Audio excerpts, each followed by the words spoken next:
weeks 2 and 3, we talked about two of the little foxes that commonly destroy our vineyards, misunderstanding the purpose of marriage and misunderstanding what it means to become one in marriage.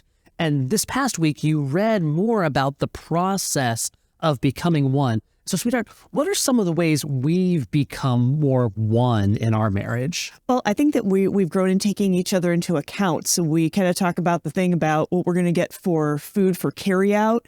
So it's kind of like, does Brian like it? Does Jen like it? Got to make sure we're rolling with that. And then the conversation, what do you want? What do you want? What do you want? No. So yes. So for that, I think further alignment of values and just how we're making decisions together and taking each other into account. And I even found that when you were deployed, I was just looking at things, even though you weren't home, like, gosh, what would Brian do? How would he kind of make this decision so that we can provide continuity, not just for our marriage and our household, but also for our kids? And just in regards to that, I think that it's wise that before you continue with the study today, you can pause the video. And this week, the question is going to be, what are some ways that you've seen couples become one?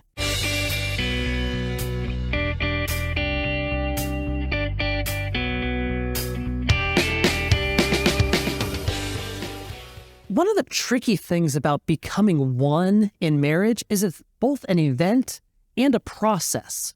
So when you got married, when you were standing before that altar in front of all those witnesses and you had that person there representing God and you took those vows, you became one. You became something different than you were before. Something in the unseen realms happened and you became one, and you are now one couple. That was an event that changed your identity in a way.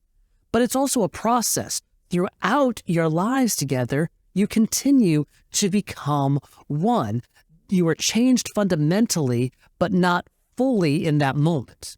And as you live together, as you grow together, as you experience life together, you become one more and more. I mean, there's an analogy to this in salvation. At one moment, you became a Christian. At one moment, you received that gift from Jesus and you became an adopted child. But the Bible also talks about a process of sanctification where we become more fit to be the people that God has intended for us to be, to do the work God has for us. Well, in your marriage, there's a process that you go through where you were changed, but you're going to continue to become more one. And part of that is you choosing to wake up every day and see your marriage and your spouse as more important than your own wants and desires.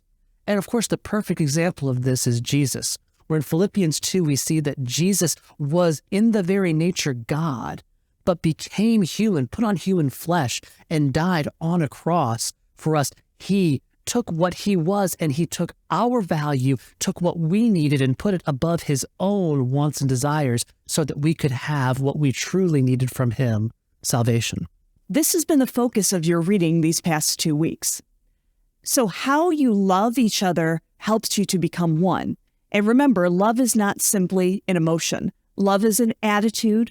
Love is action. The more you have an attitude of love, the more actively you love each other and the more one you'll become.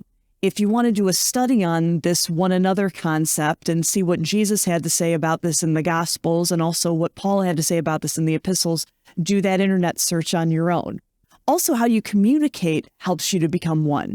To become one, you both need to listen to each other and listen in a way that your spouse wants to talk to you, and also speak in a way that your spouse wants to listen to you. And in so doing, you will become more one. Third, how you serve each other helps you to become one. And as you focus on each other's wants and needs, you'll notice that your wants and needs are becoming more similar. You are becoming more one. And of course, through sex, you become more one. As it says in 1 Corinthians 6, sex unites two people. So science has affirmed what Scripture taught us. The bonding hormone oxytocin is released during sex. Your bodies are trying to become one emotionally and spiritually as you have sex. So this week, you'll talk more about becoming one together. You're going to look in the Bible and see what it says about becoming one and one flesh, and you'll talk together about ways you can build your marriage and become more one in your marriage.